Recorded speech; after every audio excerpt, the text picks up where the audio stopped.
heavily tanned, very relaxed, and slightly overweight. But that's enough about me. Mr. Dawes is back. It's episode 52 of Partners in Crime.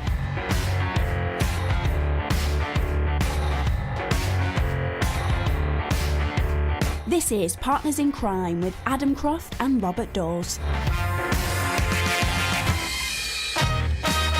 Welcome back, Bob. Hey, dude. I find myself saying that way too often. You need to stop going away. I'm opening half of our episodes with "Welcome back, Bob." Oh, it's lovely to be home in the studio again. Lovely to see you.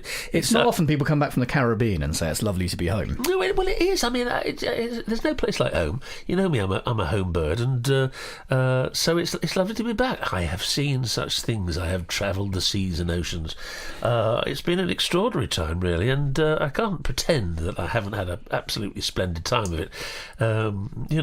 What's there not to like? Give us a quick rundown. Where did you go? What were you doing? For anyone who hasn't listened to the last couple of episodes. Well, for years I've been approached to do talks about acting and now crime writing on cruise ships, and so I've been with P&O doing 3 cruises, which have been lovely. The first one to Malta, giving 4 separate talks, and then I went to Mexico. From a lovely little place called Huatulco, up to San Francisco, and yesterday I got back from a 7-day cruise to Bermuda, albeit 6 days of it at sea and somewhat rough sea at that. But anyone who's been on these cruises will know that there's more than enough to do on these extraordinary floating platforms. I mean, they're 5-star hotels on water, and the entertainment people are quite extraordinary. There's something for everyone on board these ships, even a talk from me. But they were great fun, and I learned an awful lot. So it's been a very pleasant experience. But now I'm back on terra firma, and happily back in the studio with you. All I will say is you missed the snow. You must be gutted. Yes, but I also saw some 30-foot waves in the middle of the Atlantic, wow. which was something to behold. Do they even touch a ship like that? Yeah. Well, really? Yeah, they do, but the ships are extraordinary because they've got these extraordinary stabilisers, and it'd be wrong to pretend that it's not, interesting an experience. But it's not a perfect storm scenario. I mean, these ships are extraordinary, and of course they're cruising around the world all the time, so they're going through all weathers, and they're built to cope with even the most extreme weather conditions. So you never feel threatened at all. I mean, you do feel quite excited. I certainly did, and luckily I didn't feel seasick once. Okay. So and that only happened once while the whole time I was away, and it's all part and parcel of the cruising life. I think you want to see nature in all areas. I mean, I wouldn't like to be in the middle of a hurricane, but again, they're very good, these ships. I mean, if there's any weather, they're so in advance of any weather conditions that they just steer away from the centre of anything that's looking even remotely unpleasant. So they're incredibly, they're ships. It's like run by seasoned seamen and women who sort of know the oceans very well indeed, and it's great fun. So I'd never been cruising before in my life. I'd never been even drawn to it, but now I'm sort of slightly addicted to it. Well, seasoned seaman and cruising in the same sentence. How about that? I'm off to the Isle of Man next week. Anyway, yes. I was going to say something actually. You were talking about the stability of ships and things like that. I mean, this has nothing to do with crime, of course. We're probably losing listeners by the minute. But I was doing one of my usual kind of 3 a.m. browses through Reddit the other day, and came across this video of a pool table on a boat, on a ship, and it had this kind of pneumatic system there, a stabilising system, so you could see the table kind of moving to counteract the waves of the ship, and the balls staying completely untouched on top. Because you didn't have a pool table on a cruise ship. That's madness, but it's incredible. Oh, well, so it is. And if you go on the bridge of these things, you still imagine going up to the bridge and there's, Captain Bligh with a great big steering wheel. I mean, the actual thing they actually use to steer the ship is as big as my hand. It's a sort of, a computer now, isn't it? It's a computer. I mean, it's quite extraordinary. I mean, it still takes a huge amount of skill to get these big ships in and out of dock and whatever. But, coming into Bermuda through the coral reefs, know, it's a tight squeeze, and they're piloted, of course. The pilot boats are out helping them through, but it's still an incredibly difficult manoeuvre, which they accomplish with great professionalism. So yeah, does sound like wonderful fun. Must also say thank you very much to Rachel Amphlett for holding the fort in Bob's absence. I would, couple of and I weeks. hear she's just done a brilliant job, as we knew she would. Yes. And the last episode was one of the most listened to for months. Well, exactly. So, well, that says it all. Yeah. So maybe I should go away more often. Thank you, Rachel. Yes, I said I'm off. I'm on a 10-day cruise to the Isle of Man via Anglesey. In your absence, I decided to read about dead bodies. I've been reading this weighty tome in front. We like to do this, actually, don't we? It is weighty. We like to do this on the show. Well, that's very weighty. That's a lovely book, isn't it? Yes. It's Unnatural Causes by Dr. Richard Shepherd. It's a book I had recommended to me by numerous people. It's a bestseller last year, I believe. And it is, the subtitle is The Life and Many Deaths of Britain's Top Forensic Pathologist.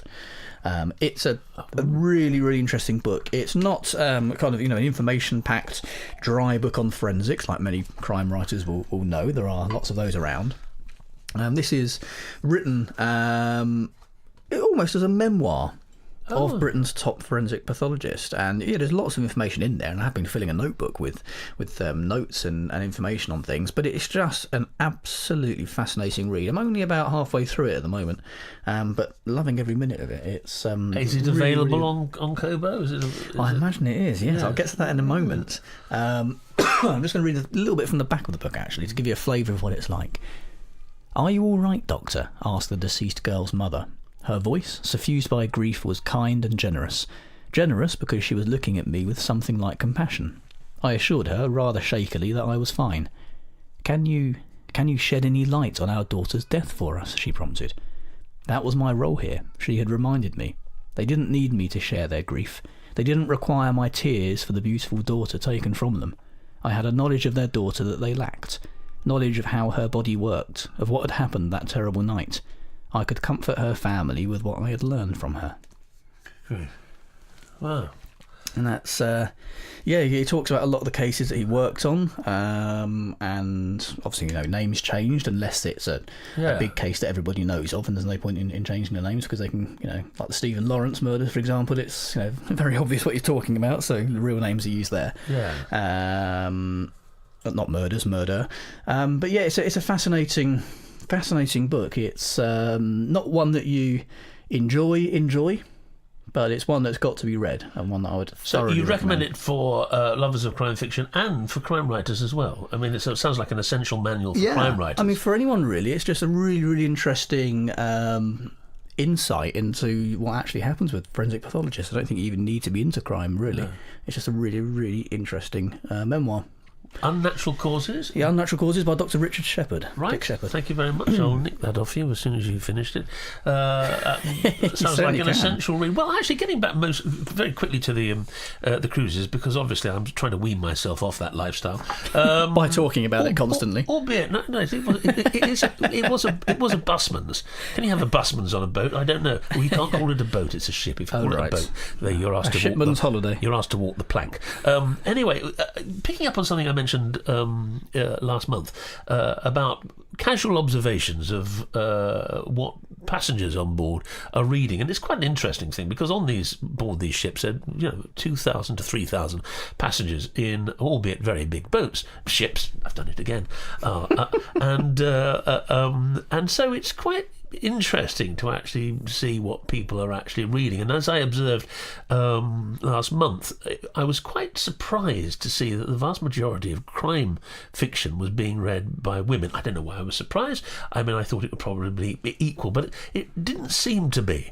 Of course, this is what I can see people reading in books, because of course printed books advertise themselves in a way that electronic devices don't. So I had to sort of ask questions about what people were reading on their electronic devices. But predominantly, the women passengers on board were reading the Martin Coles, Val McDermid, Anne Coates, Karen Slaughters, and a lot of psychological domestic noir books. And the men, far fewer, were reading, Michael Connolly, a Lee Child, or whatever. But most of them seemed to be reading books by Bill Bryson, or biographies about sporting heroes, or the chief executive officers of multimillionaire corporations, how-to books and how to make a million and all that sort of thing. So I sort of looked into this a little bit, and I came across a very interesting article by Sophie Gilbert in Culture, which sort of echoed my casual, unscientific observations on board ship. And she says here something like as much as 80% of the market is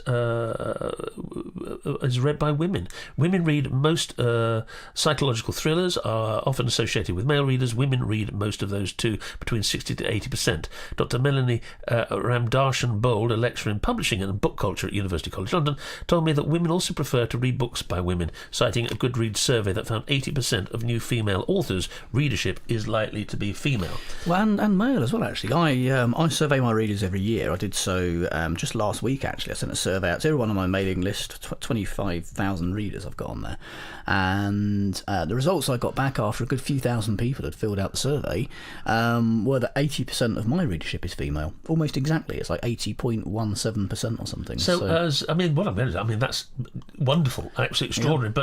But as two male crime writers, are we dinosaurs? Are we a dying breed? Well, I don't know. I mean, it's not done me any harm. I also have the slight issue that I can't. I can change my gender, but I'm not going to. I've seen you do it twice. It's nothing you want to see, listeners. But it is what it is. I think most readers in general probably are women.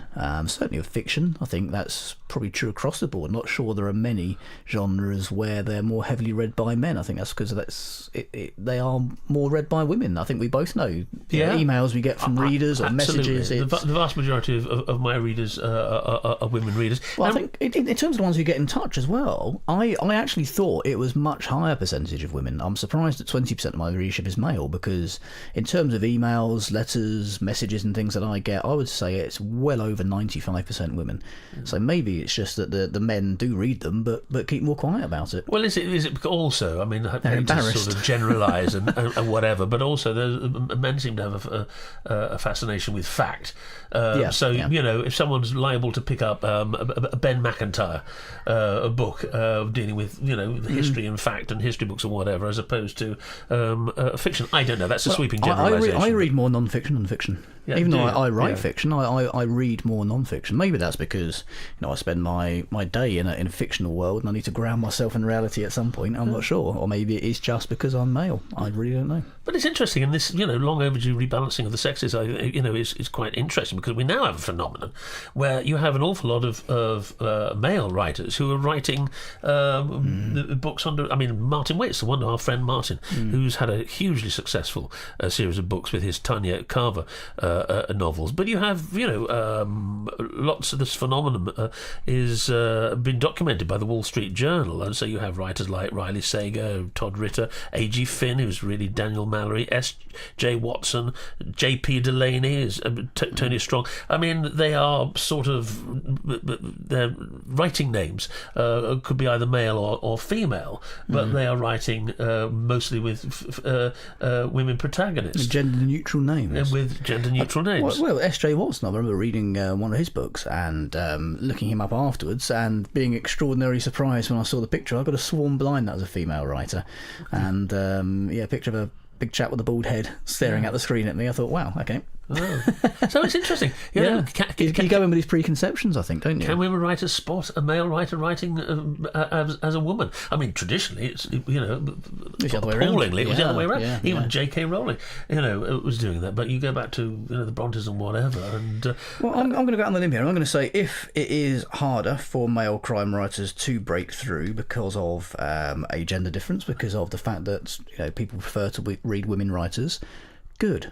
Yeah, because for hundreds of years it was the other way round, and I don't think as men we have any right to complain about that. No, now. well, it's one of the reasons I brought this up, because I think it's a balancing. I think we're due about 300 or 400 years of women being on top, and rightly so. I think we've got a lot of making up to do. Don't look at me like that when I say women on top. No, I didn't. But I mean, I think it's a great phenomenon, and I have to say I read, with the exceptions of say Peter James and Mark Billingham and people I know well and respect greatly. I mean, I read far more female crime fiction than I do male. So there we are. That's the state of play, it would seem, and obviously the publishing world is fully aware of this, and publish far more women writers. In terms of books, I should mention at this point our wonderful sponsors, Kobo. We are in our second year of Partners in Crime now. So we have... And it don't seem a day too long. To celebrate, the offer has changed slightly, or rather, it has got even better. So, if you are a new listener to Partners in Crime, and if you haven't bought a book from Kobo ever, you should do. First of all, you don't need one of their wonderful e-readers, which I would recommend, but you can download the free Kobo app for your phone, for your tablet, or even your computer. Any electronic device as a free app. And as a listener to Partners in Crime, if you go to kobo.com, choose a book you want to buy. If you enter the promo code CRIME at the checkout, Kobo will give you 90% off of your first purchase from them. But I hear you say, I've been listening to Partners in Crime for a year now and I've had my first book. What do I get as a loyal listener? Well, now Kobo have introduced a brand new deal. So on top of the crime promo code, if you have bought books from Kobo before, if you're an existing Kobo customer, if you enter the promo code PARTNERS at the checkout, they will give you 40% off of your purchases moving forward. So you can go to the Kobo website if you already bought books from them, enter the promo code PARTNERS, and you can claim 40% off of your purchases moving forward from there. How about that? Moving forward, it means for everything you buy? I believe so. I have to clarify the exact wording, but I believe so. There was talk of a $30 limit. I think that's per book. Right. So you can't go buying massive academic textbooks for $100 or whatever. But I think so. But don't hold me to that. But I think that's an ongoing discount. Sounds absolutely. Thank you very much, Kobo. Yeah, because this is news to me. I'm sat here. I thought I'd drop that on you live. No, you did, and I feel well dropped on. That's great. Thank you very much. So yeah, you even if you've already claimed your 90% off, you can also get 40% off of future purchases using the promo code PARTNERS or CRIME if you're a new listener. How smashing. Well, there we are. And that's why we love Kobo. They keep getting better and better with things like that, and just when we thought they couldn't get any more lovely. Thank you, Kobo. My gob is smacked. So there we are. So moving on, I've been looking at I was thinking what I could talk about as regards films and television. I'm looking at your notes here and I'm thinking, where does this fit into crime fiction? I mean, what wonderful film. It is. Well, I watched it again last night. The film we're talking about is The Truman Show. And I was watching it last night. I think this is an extraordinary film and so prophetic. So much of what it depicted is sort of happening on our television screens. Yeah, now. I watched it when I was younger, and it affected me for quite a while, actually, as an impressionable youngster, thinking what is real. Yeah, and it even thinking about it now sort of gives me the chills a little bit. For those who haven't seen it or have forgotten, I'll just quickly go over the plot. The Truman Burbank is the unsuspecting star of The Truman Show, a reality television program which is broadcast live around the clock and across the globe. His entire life has taken place within a giant archaeological dome near Hollywood, fashioned to create the seaside town of Seahaven Island, and equipped with thousands of cameras, 5,000 cameras, to monitor all aspects of his life. The producers discouraged Truman from wanting to leave Seahaven by instilling him with aquaphobia through the death of his TV father in a boating accident, and by constantly broadcasting and printing messages subliminally of the dangers of travelling. All of Seahaven's other residents are actors, either acting out a script or repeating lines fed to them by the show's creator and executive producer, Christoph. Christoph seeks to capture Truman's real emotion and human behaviour and give audience a relatable everyman. Well, Jim Carrey, of course, portrayed quite brilliantly Truman Burbank. Truman Burbank, his character, chosen out of 6 unwanted pregnancies and the first child to be legally adopted by a corporation. Truman is unaware that his daily life is broadcast continuously around the world. So, I mean, I was watching this and I thought, God, this is a fascinating concept. And I can remember when I first saw the film, there was this section where people were just sitting, watching their televisions, observing people asleep for long periods of time. And I can remember thinking, who would want to watch people asleep? Well, of course, we now have lots of television programmes where people are in bed and the show goes on. So, I mean, that was prophetic in many ways. But where's the crime in this? Well, I suppose it crossed my mind that, of course, the taking of a life is murder, to take one's life. But is that what it is? To take one's life away from someone, that free will. This Truman Burbank is born a baby and is put into this reality, which is entirely false. Yeah. And he's kept there, and the film is, of course, about his attempts to escape this world, or more to the point, discover what his world actually is. And therefore, there is, I thought, the crime here is high crime and misdemeanor, in as much as that, his life has been robbed. It has been taken away, and he's been put into this completely false life of which he has no knowledge. So, in that respect, there is a kernel of those. I think it's a huge crime. You'd be sent to prison if anyone attempted to do it. Well, yeah. Now, but anyway, so there we are. That's my film of the week. And with a link to crime. But if you haven't seen it, watch it. And if you haven't seen it for a long time, go out and watch it. Download it, because I think it's a fantastic film and very relevant to what's going on today. I was going to say, we rarely talk about crime on this show, so why should we start now? Not exactly. That is a really brilliant film, actually. I've just jotted it down to remind myself I might go and watch that again tonight. Well, it hasn't dated at all. Very often you look back on a film and say, yeah, it's a really good film, but that's not relevant. Well, this is, we're living in those times to some degree now. So I think it is very, very worth, and it's very topical and worth catching up. Well, yeah, I suppose control over people and not knowing what's real, and people, like you say, people watching you while you sleep, and things like that just kind of worry me in general, and that's why I don't have, Alexa or anything like that, because I'll do a quick experiment. Alexa, subscribe to Partners in Crime.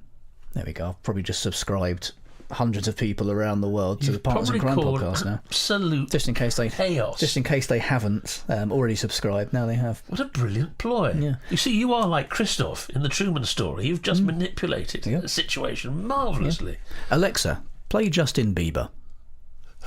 That's just half our listeners gone now. The Beeb. Half of our listeners are gone. Oh my God! Death by Bieber. That's it. Yeah. So I'll. Well, do write in if that works. By the way, please do contact us. And try hello at partnersincrime.online. That's it. And the many letters from solicitors come rushing towards your doorstep. Anyway, I've got a book to recommend, and it's by our dear friend Dreda Say Mitchell. It's her latest book called Spare Room. If you don't know Dreda's work, we can't recommend her novels strongly enough. And I'm glad you finished that sentence. One of our earlier, we've actually interviewed her. She was one of our first guests. Yeah. So look back through our library, our catalogue, and listen to her, because she's infectious, great fun, full of energy, and a wonderful writer. But her new book is, as I say, Spare Room. It's recently been published in January, and I'll just read you a little bit about it. Home is where the nightmare is. The advertisement: beautiful double room to let to single person. Lisa, a troubled young woman with a past, can't believe her luck when she finds a beautiful room to rent in a large house. The live-in owners are a kind and welcoming couple. Everything is fine, until she finds a suicide note hidden in her room. But when the couple insists this man didn't exist, and that Lisa is their first tenant, Lisa begins to doubt herself. Compelled to uncover the secrets of the man who lived in the room before her, Lisa is alarmed when increasingly disturbing incidents start to happen. Someone doesn't want Lisa to find out the truth. As the four walls of this house and its secrets begin to close in on Lisa, she descends into a hellish hall of mirrors, where she's not sure what's real and what's not as she claws her way towards the truth. The room has already claimed one victim. Is it about to take another? Spare Room by Dreda Say Mitchell. Out now. That's it. I've realised reading that as well. Interesting that as well, because it's not a dissimilar theme to The Truman Show in a way, that people controlling and taking over one's life psychologically and what have you. But anyway, she's a cracking writer, as we say. So get that on Kobo with your new special promotion via Partners in Crime. Yeah, well, we've talked a few times, haven't we, about how crime fiction and fiction in general kind of mirrors or looks at what's going on in real life, and we've had this theory that I've got that when things are going quite well in the world, we look at disaster films and things that end badly, and we kind of have to have this yin and yang thing. And now that the world is in a bit of a state, we focus on things like crime fiction, romance, things that end happily, things where the bad guys get what's coming to them, and good people triumph. And I think maybe we use it for what we need. We need this kind of balance. I think as humans, we are not going to get into chaos theory and things, but I think we are chaotic creatures. We do need challenges and things going wrong to a certain extent.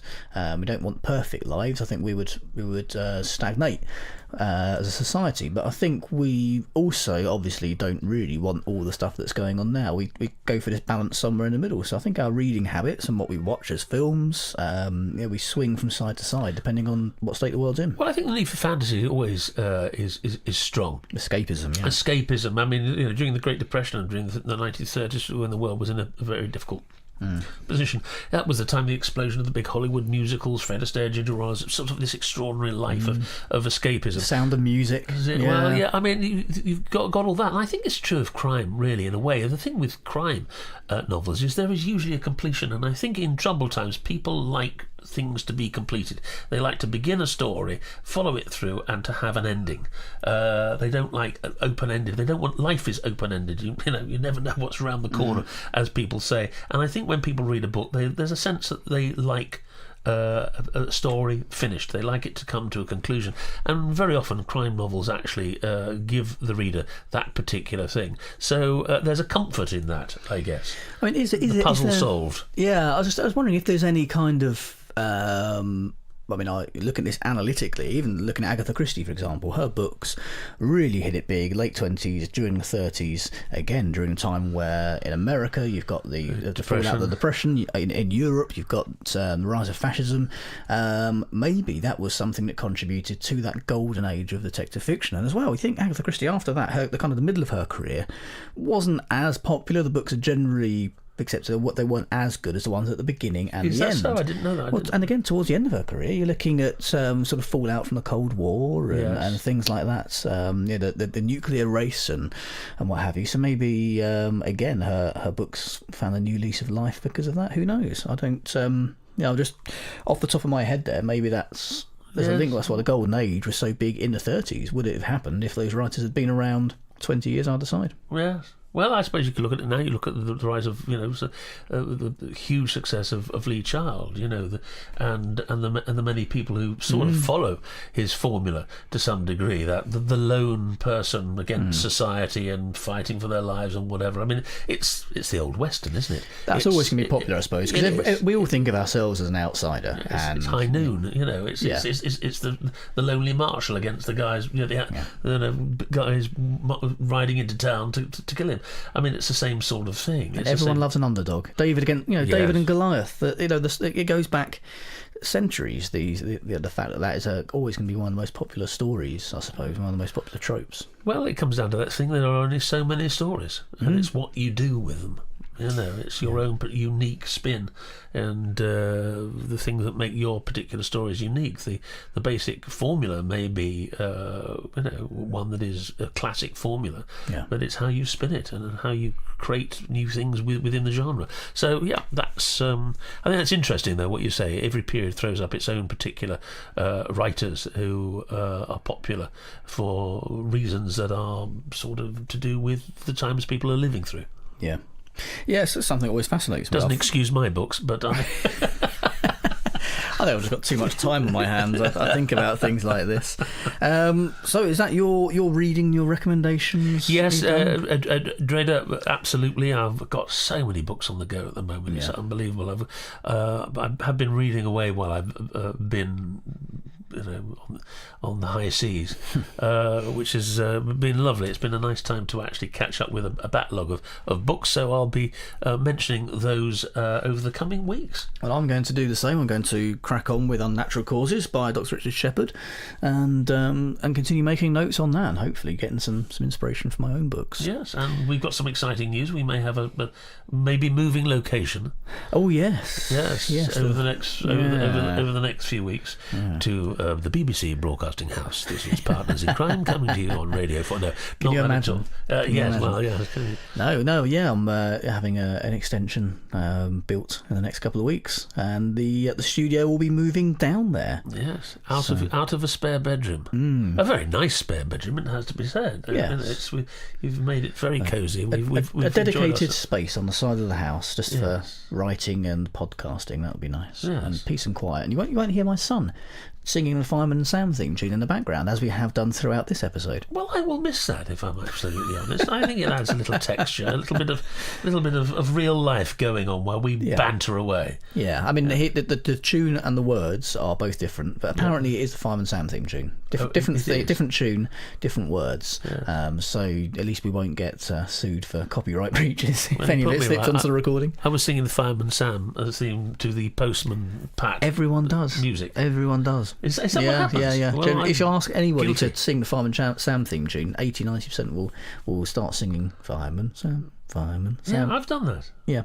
Thankfully, you put me right on that, and I'll never do it again. Yeah, I'm not likely to forget the Fireman Sam theme tune in this house. My son is obsessed. Is Fireman Sam universal, or our listeners abroad? They must do. I mean, the BBC must sell. Oh God, I imagine so. Yeah. Although I've got a little Fireman Sam story to tell you. Oh. I don't know if I told this on the podcast before or not, but I had an email a year or two ago from a chap who was a reader of mine. Yeah. And he said, he mentioned that he was starting writing crime books and things and wanted a bit of advice. We had a chat, and he made some offhand comment of it will make a nice change from writing children's TV shows. And I said, oh, that's interesting. I said, what have you done? And turns out he came up with the first series, the storylines and the drawings of the characters, and basically did the first series of Fireman Sam, and came up with the world of Fireman Sam and all the characters. Grief. Yeah, chap called Rob Lee. Yeah, a very nice guy, very good writer. You should go and buy his thrillers as well, actually. But and I mentioned the fact that my son loves Fireman Sam. He does, and he said, "I'll tell you what, give me your address, I'll send a little something." And he sent a hand-drawn picture of all of the characters that he created, all the Fireman Sam characters, hand-drawn, which my son now has in his room. Good Lord. Extraordinary, isn't it? Who would have thought that your life in crime would actually lead to such a sweet moment? Yeah. I thought that was really lovely, yeah. Rob Lee, is that yes, right? Okay, yes, you can read his books. But absolutely fascinated actually by that. I just thought that's mind blown moment. God grief. So only a week ago from Unnatural Causes to Fireman Sam in half an hour on Partners in Crime. This is the scope, the range of this programme. It started off as a heavily crime fiction focused podcast, didn't it? We just veered further and further away. I don't know where it's gone now. It's we do mention crime. We do, in passing. We try to. Try to shoehorn some in along the way. Anyway, I'm sure the emails are going now saying, please can we have Rachel Amphlett back immediately? Yeah, go back on the cruise. Yeah, I'll be sending one of them too. Oh, well, there we are. Well, that'll do. Sail away? Yes, let's.